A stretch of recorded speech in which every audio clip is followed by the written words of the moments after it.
네, 건강톡톡 시간입니다. 오늘도 전국 대부분 지역에 폭염특보가 내려지면서 불볕더위가 계속될 텐데요. 폭염 때문에 생기는 온열 질환으로 사망하는 사람들도 늘고 있습니다. 네, 이럴 때 물을 자주 마시고 정상 체온이 유지될 수 있도록 각별히 신경 쓰셔야 할 텐데요. 오늘 이 시간은 폭염으로 인한 사망은 주로 어디에서 발생하는지, 또 누가 특히 조심해야 하는지 박광식 의학 전문 기자와 함께 알아보겠습니다. 그래서 올해도 온열 질환자 많이 발생했죠? 네, 그렇습니다. 온열 질환의 말이 좀 어렵죠. 네. 사실 우리 몸은 열에 노출이 되면은 정상적이라고 한다면은 다양한 기전으로 이 체온을 정상으로 유지하려고 노력을 합니다. 이 조절 능력이 깨지면서 두통이나 어지러움, 근육경련, 의식저하 같은 증상이 나타나면 이걸 온열 질환으로 이렇게 말할 수가 있습니다. 어제까지 질병관리본부 통계를 보면요, 올해 지금까지 발생한 온열 질환자는 1,200명.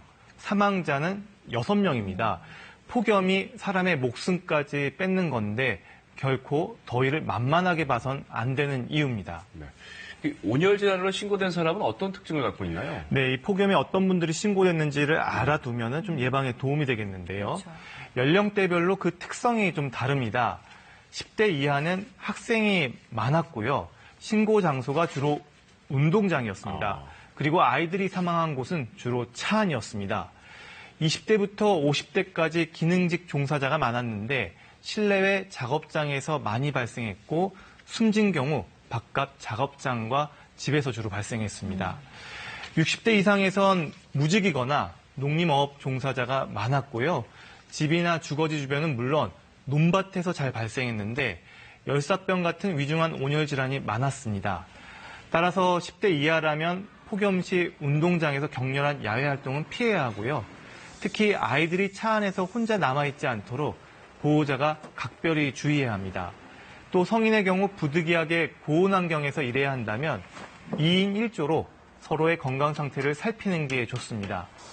노인의 경우 올해 폭염에 숨진 사람 대부분 밭일을 하다가 변을 당했기 때문에 폭염특보 시엔 논밭일을 잠시 미뤄둘 필요가 있습니다.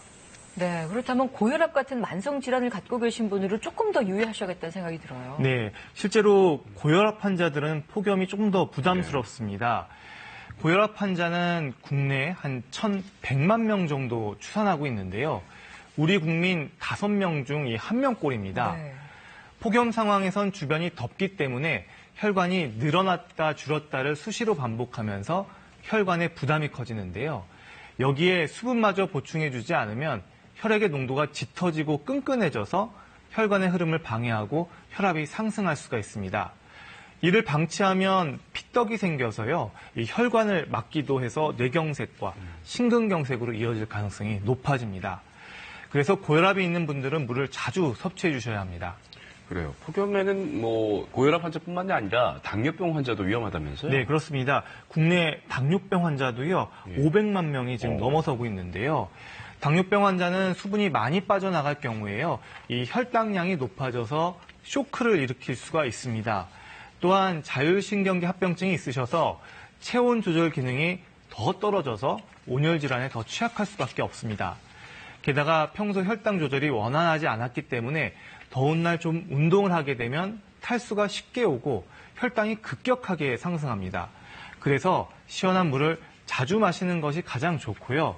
당도가 높은 과일이나 음료수를 섭취하면 혈당이 상승하고 소변량이 더 많아져서 탈수가 더 심해질 수 있기 때문에 피해야 합니다.